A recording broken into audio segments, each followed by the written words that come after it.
نحمده ونصلي على رسوله الكريم اللهم صل على محمد النبي الأمي وعلى آله وأصحابه وبارك وسلم۔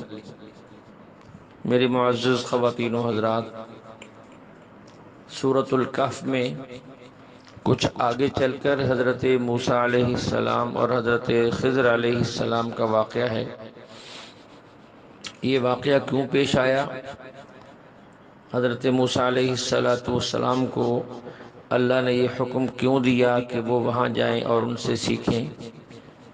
الجامع الصحیح میں امام بخاری رحمۃ اللہ علیہ حضرت ابی بن کعب سے نقل کرتے ہیں کہ حضرت موسیٰ علیہ السلام بنی اسرائیل کو بیان کر رہے تھے، دین کی دعوت دے رہے تھے۔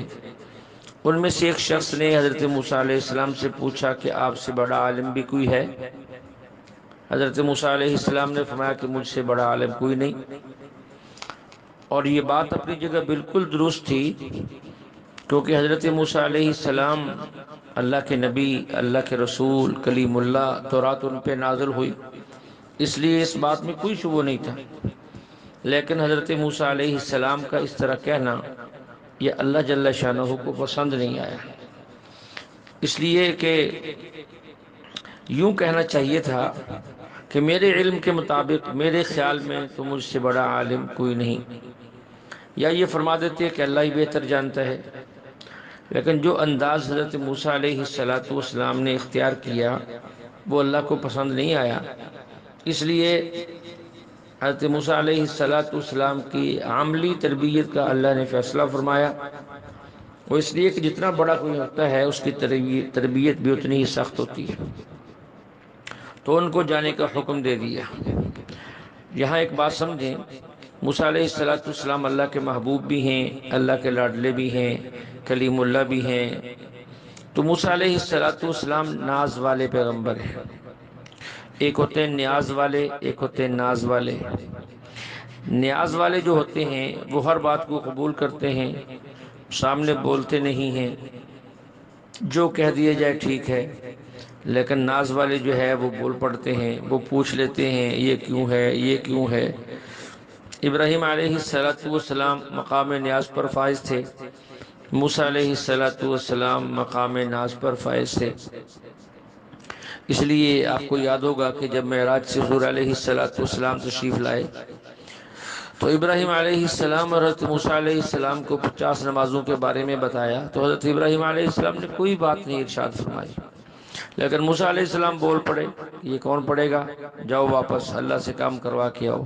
ایک دفعہ بھیجا، 2 دفعہ بھیجا، 9 دفعہ بھیجا، حتیٰ کہ وہ 50 کی 5 رہ گئی۔ موسیٰ علیہ السلام مقام ناز پر تھے، تو ناز والے بولا کرتے ہیں۔ آپ نے دیکھا ہوگا بہت سے مریدین ایسے ہوتے ہیں جو اپنے حضرت کے سامنے بس ہر وقت جی جی جی جی جی جو وہ کہیں سر جھکا کے، اور کچھ ایسے بھی ہوتے ہیں جو جن کا تعلق جو ہے کچھ اس قسم کا ہوتا ہے، وہ پوچھ بھی لیتے ہیں، سوال بھی کر لیتے ہیں یہ کیوں ہے، ایسا کیوں ہے۔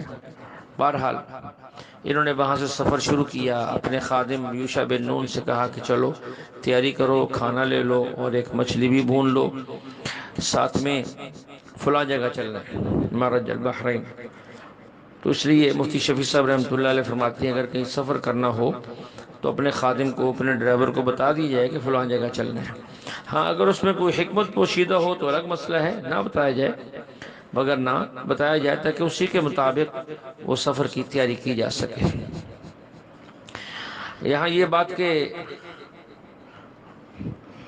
وہاں سے چلے اور چلتے ہوئے ایسے مقام پر پہنچ گئے جہاں ان کی ملاقات ہونی تھی، تو وہاں سے آگے نکل گئے۔ وہ آگے اس لیے نکل گئے کہ جو اللہ جل شانہ نے علامت بتائی تھی یوشع بن نون بھول گئے کہ جس جگہ مچھلی تمہارے کھانے سے نکل کر زندہ ہو کر پانی میں گھس جائے گی تو وہاں وہ بندہ آپ کو ملے گا، اس سے آپ نے سیکھنا ہے۔ موسیٰ علیہ السلام آرام کر رہے تھے، حضرت یوشع بن نون نے دیکھا بھی لیکن وہ بتانا بھول گیا، اس لیے ایک طویل سفر آگے کرنا پڑا۔ بہرحال اس کے اندر بھی ایک تربیت تھی۔ تو یہ واقعہ یہاں واقعہ بیان کرنا مقصود نہیں ہے۔ تو اس انداز سے یہ حضرات سفر کرتے ہوئے آگے چلتے رہے۔ حضرت خضر علیہ السلام سے ملاقات بھی ہو گئی، اور جو ہے انہوں نے ساتھ نہ لے جانے کا کہا، پھر شرطیں لگائیں۔ بہرحال جو بھی ہوا بالآخر وہ ساتھ چلے۔ یہاں ایک بات یہ ذہن میں رہے کہ استاد عمر میں چھوٹا بھی ہو تب بھی اس کا ادب کیا جائے۔ موسیٰ علیہ السلام بڑے ہیں، حضرت خضر علیہ السلام چھوٹے ہیں، لیکن اب موسیٰ علیہ السلام چونکہ سیکھنے کے لیے آئے ہیں، حضرت خضر علیہ السلام استاد بنے ہیں، موسیٰ علیہ السلام شاگرد بنے ہیں، اس لیے استاد کی حیثیت جیسی بھی ہو بہرحال وہ قابل ادب ہے، اس کا ادب ضروری ہے۔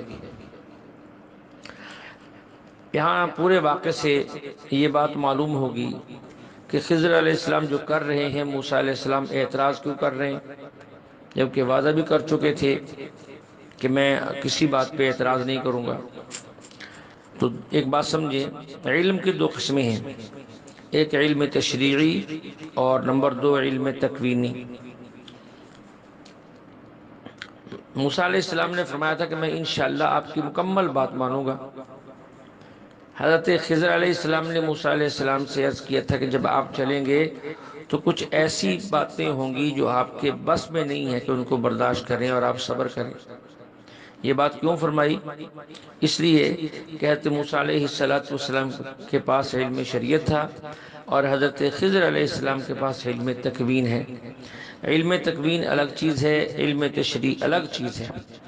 علم تشریع کا معنی ہے نماز کا علم، روزہ، زکوٰۃ، گناہ سے بچنا، نیک کام کرنا، حلال کو اختیار کرنا، حرام سے بچنا، ماں باپ کا ادب کرنا، باپ کا حق یہ ہے، اولاد کا حق یہ ہے، بیوی کا حق یہ ہے، کاروبار اور معاملات کیسے دیکھنے ہیں، پڑوسیوں کا کہ یہ سارے علم شریعت ہیں۔ اور تکوینی علم یہ ہے کہ بارش کب ہوگی، ہوا کب چلے گی، فصلیں کب ہوں گی، کوئی بندہ کب مرے گا، پیدا کب ہوگا، بیمار ہے تو وہ ٹھیک کب ہوگا، رزق کس کو وہ ملے گا، کتنا ملے، یہ سب تکوینی چیزیں ہیں۔ تو حضرت موسیٰ علیہ السلام کے ذمہ شریعت تھی، حضرت خضر علیہ السلام کے ذمہ تکوینی تھی۔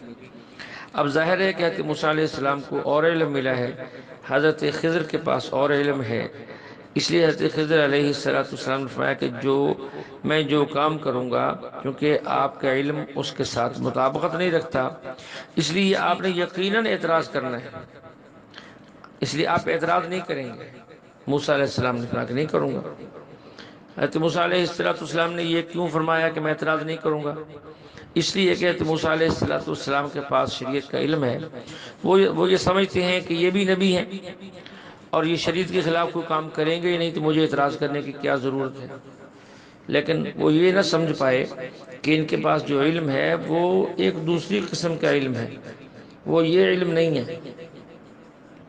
خیر وہ وہاں سے چل پڑے، کشتی توڑ دی، بچے کو قتل کر دیا، بغیر اجرت کی دیوار بنا دی، پھر ان کو حضرت خضر نے ان تینوں چیزوں کی بات بتا کر الگ کر دیا کہ اب تم میرے ساتھ نہیں چل سکتے، اور یہ بھی فرمایا وما فعلتہ عن امری، یہ کام میں نے کوئی اپنی مرضی سے نہیں کیے، یہ کام جو ہے میں نے اللہ کے حکم سے کیے ہیں۔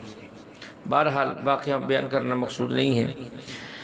اب ایک بات یہ کہ حضرت خضر علیہ السلام نبی ہیں یا نہیں، تو صحیح بات یہی ہے کہ حضرت خضر علیہ السلام اللہ کے نبی ہیں۔ ان کے نبی ہونے کی سب سے بڑی دلیل کو ذہن میں رکھیں، وہ یہ ہے کہ خضر علیہ السلام کا کام، یعنی وہ کام جو بظاہر شریعت کے خلاف ہے، شریعت کے خلاف کام ولی تو کر نہیں سکتا۔ اب جو بظاہر شریعت کے خلاف ہے تو یہ وحی کی وجہ سے ہوگا، کشف کی وجہ سے نہیں ہوگا، اور جس پر وحی آئے وہ نبی ہوتا ہے، ولی نہیں ہوتا۔ لہذا حضرت خضر علیہ السلام نبی ہیں، یہی راجح قول ہے۔ دوسری بات کہ خضر علیہ السلام اب تک زندہ ہیں یا نہیں، یہ بحث بھی اہل علم میں چلی ہے۔ بہت سے حضرات کہتے ہیں، بلکہ جمہور کا مسلک یہی ہے کہ خضر علیہ السلام اب تک زندہ ہیں، اور کچھ حضرات فرماتے ہیں کہ نہیں وہ فوت ہو گئے۔ ہر ایک کے پاس اپنی اپنی دلیل ہے، ہمیں کسی سے بھی بحث کرنے کی یا ناراض ہونے کی ضرورت نہیں ہے۔ جو حضرات یہ کہتے ہیں کہ خضر علیہ السلام زندہ ہیں، ان کی پہلی دلیل مستدرک حاکم میں روایت ہے کہ جب حضور علیہ السلام کی وفات ہو گئی، صحابہ اکرام کا مجمع موجود تھا۔ ایک شخص آیا، اس کی داڑھی میں کچھ سیاہ بال تھے، کچھ سفید تھے۔ حضرت انس بن مالک رضی اللہ عنہ فرماتے ہیں کہ وہ مجمع چیرتے ہوئے آگے بڑھا اور حضور علیہ السلام تک پہنچا، کچھ کلمات کہے اور واپس چلا گیا۔ بعض صحابہ نے پوچھا اس شخص کو کوئی جانتا ہے؟ تو حضرت ابو بکر، حضرت علی رضی اللہ عنہما، یہ دونوں حضرات فرمانے لگے جی ہاں ہم جانتے ہیں، ھذا اخو رسول اللہ صلی اللہ علیہ وسلم الخضر علیہ السلام، یہ جو بندہ آیا ہے یہ آپ علیہ السلام کا بھائی خضر ہے، یعنی خضر علیہ السلام ہے۔ دوسری دلیل الجامع الصحیح لمسلم میں کہ جب دجال حملہ کرتا ہوا مدینہ منورہ کے قریب پہنچے گا تو ایک شخص مدینہ منورہ سے آئے گا جو اس وقت کے لوگوں میں سب سے بہتر ہوگا، وہ دجال کا مقابلہ کرے گا۔ تفسیر قرطبی میں ہے کہ ابو صحاب فرماتے ہیں کہ یہ آدمی حضرت خضر علیہ السلام ہوں گے، اس سے بھی معلوم ہوا کہ وہ زندہ ہیں۔ حضرت علی رضی اللہ عنہ خود فرماتے ہیں کہ میری حضرت خضر علیہ السلام سے ملاقات ہوئی، انہوں نے مجھے یہ دعا بتائی کہ فرض نماز کے بعد یہ دعا مانگا کروں۔ اب اس سے بھی معلوم ہوتا ہے کہ وہ زندہ ہیں۔ اور بعض روایات ایسی ہیں کہ جن سے یہ معلوم ہوتا ہے یا دوسرے حضرات نے استدلال کیا ہے کہ وہ وفات پا گئے ہیں۔ بہرحال فیصلہ کن بات کیا ہے، دونوں پہلو، دونوں طرف کے دلائل اپنی جگہ۔ قاضی ثناء اللہ پانی پتی رحمۃ اللہ علیہ جو بہت بڑے عالم گزرے ہیں اور بہت جاندار اور شاندار تفسیر لکھی ہے، تفسیر مظہری، اس میں وہ مجدد الفسانی سید احمد سرہندی رحمۃ اللہ علیہ کے بارے میں لکھتے ہیں کہ انہوں نے حالت کشف میں حضرت خضر علیہ السلام سے ملاقات کی اور ان سے سوال کیا کہ آپ زندہ ہیں یا وفات پا چکے؟ تو حضرت خضر علیہ السلام نے فرمایا کہ میں اور حضرت الیاس علیہ السلام دونوں دنیا سے وفات پا چکے ہیں، لیکن اللہ نے ہم دونوں کو یہ قدرت اور طاقت عطا کی ہے کہ ہم کسی بھی انسان کی شکل میں آ کے کسی بھی انسان کی مدد کر سکتے ہیں۔ اب یہ مکاشفہ حضرت مجدد الفسانی رحمہ اللہ کا ہے، تو یہ اللہ کا نظام ہے، اس میں بندے کو تو کوئی دخل ہی نہیں ہے۔ اب جنہوں نے دیکھا وہ بھی ٹھیک کہتے ہیں، جو کہتے ہیں وفات پا گئے ان کی بات بھی اپنی جگہ درست ہے۔ اب اس سے ثابت ہو گیا کہ خضر علیہ السلام نبی بھی ہیں اور زندہ بھی نہیں ہیں، وفات پا چکے ہیں۔ ہاں اللہ نے ان کو طاقت عطا فرمائی ہے، اگر وہ کسی انسان کی شکل میں متشکل ہو کر آ بھی جائیں، کوئی بندہ دعویٰ بھی کر دے تو اس پر ہمیں جلدی سے فتویٰ نہیں لگانا چاہیے کہ یہ کیا کہتا ہے، علماء سے پوچھ لینا چاہیے، اس لیے کہ دونوں قسم کی آراء موجود ہیں۔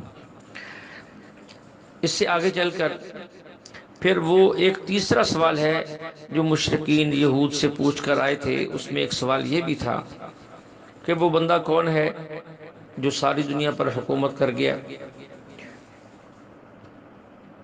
تو اللہ رب العزت نے فرمایا بَيَسْأَلُونَكَ عَنْ ذِي الْقَرْنَيْنِ قُلْ سَأَتْلُو عَلَيْكُمْ مِنْهُ ذِكْرًا۔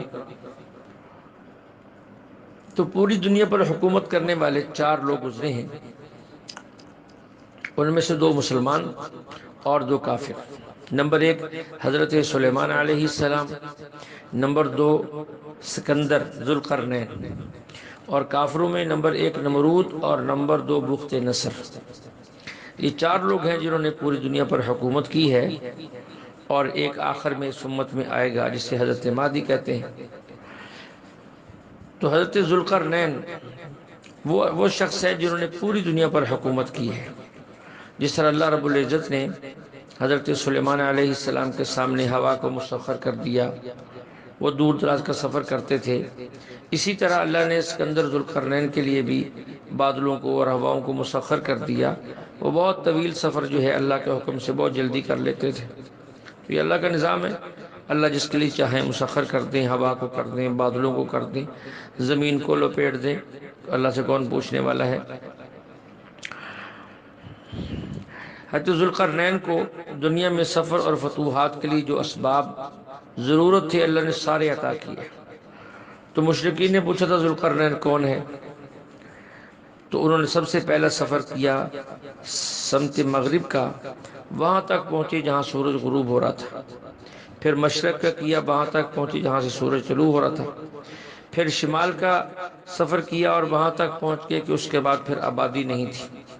یعنی اللہ جل شانہ نے انہیں رعب اور طاقت اس قدر عطا کی تھی، جس کو بھی دعوت دیتے تھے وہ تابع ہو جاتا تھا، کسی کو بھی ان کی مخالفت کرنے کی یا لڑنے کا دم نہیں تھا۔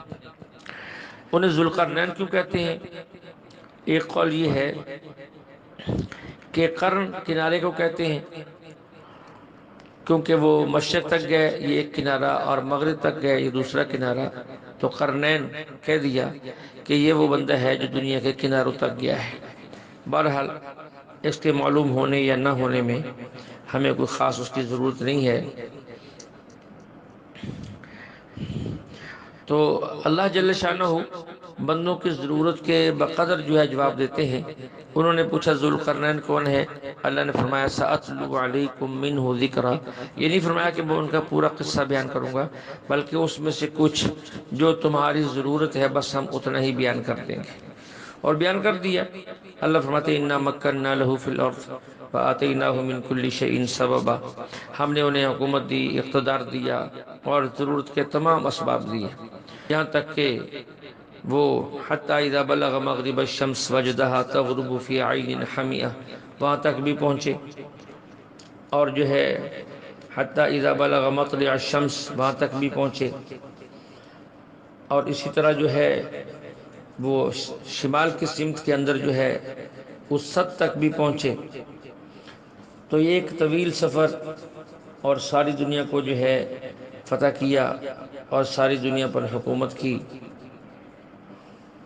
اور جب اس طرف پہنچے شمال کی طرف، تو اس بارے میں قرآن پاک کہتا ہے کہ ایک ایسی قوم ملی جو آپس میں ایک دوسرے کی زبان نہیں سمجھتی تھی۔ انہوں نے اسکندر سے کہا کہ ہم بڑے پریشان ہیں، ادھر یاجوج ماجوج ہمیں تنگ کرتی ہے، ہم آپ کو پیسے دیں گے، آپ ہماری ان کے درمیان میں کوئی دیوار بنا دیں۔ تو انہوں نے خیر ایک دیوار بنا دی کہ پہاڑوں کے دروں کو لوہے کی چادروں سے بند کیا، پھر آگ جلائی، پھر تانبا ڈالا۔ اب یہ باتیں بظاہر ایسی ہیں کہ جو انسانوں کے بس کی نہیں ہیں، کوئی پہاڑوں کے برابر اونچی دیواریں، پھر اس پر آگ جلانا، اس کے قریب کون جائے گا، پھر اس کے اوپر تانبا ڈالنا۔ تو یہ حضرت اسکندر ذوالقرنین کی کرامت ہے۔ کرامت کیوں تھی؟ ہمارے اکابرین میں حضرت مولانا محمد ادریس کاندھلوی رحمۃ اللہ علیہ لکھتے ہیں کہ یہ کرامت اس لیے تھی کہ جب اتنی اونچی دیوار آدمی کھڑی کرے گا، جب پہاڑوں کے دو کونوں کے درمیان لوہے کے تختوں کو برابر کرے گا، پھر آگ جلائے گا، تو بتاؤ جلتی ہوئی آگ کے قریب کوئی جا نہیں سکتا، اس کو ہلائیں گے کیسے، پھر اس پر تانبا کیسے ڈالیں گے؟ تو یہ کرامت ہی ہے کہ اللہ نے ان سے یہ کام کروایا، اور ایک بڑی مضبوط دیوار بن گئی، اتنی مضبوط بن گئی، لیکن اس کے باوجود انہوں نے فرمایا کہ ھذا رحمت من ربی، یہ میرا کمال نہیں ہے، یہ میرے اللہ کا کلام ہے۔ تو نیک آدمی کی علامت یہی ہوتی ہے کہ وہ بڑا کام کرنے کے بعد بھی اسے اپنی طرف نہیں منسوب کرتا، بلکہ اللہ کی طرف منسوب کرتا ہے۔ لیکن اب یہ دیوار ٹوٹے گی یا نہیں، یہ بھی فرما دیا فَإِذَا جَاءَ وَعْدُ رَبِّي جَعَلَهُ دَكَّا، کہ جب وعدہ آئے گا، قیامت قریب آئے گی، تو یہ دیوار پھٹ جائے گی، یہ دیوار ٹوٹ جائے گی، اور یہ قوم پھر نکل آئے گی، کیونکہ یہ علامات قیامت میں سے ہے۔ اس لیے انسان وہ کرتا ہے جو اس کے بس میں ہے، باقی جو اس کے بس کے اندر نہیں ہے وہ ایک اللہ کا تکوینی نظام ہے، وہ ہو کر ہی رہنا ہوتا ہے۔ اس لیے اسے ہمیں سمجھنے کی ضرورت نہیں ہے، ایمان لانے کی ضرورت ہے۔ اللہ جل شانہ ہمیں کلام مقدس کو سمجھنے کی توفیق عطا فرمائے۔ اس واقعے کا کچھ حصہ انشاءاللہ کل کے درس میں عرض کیا جائے گا۔ وما علینا الا البلاغ، وآخر دعوانا الحمد للہ رب العالمین۔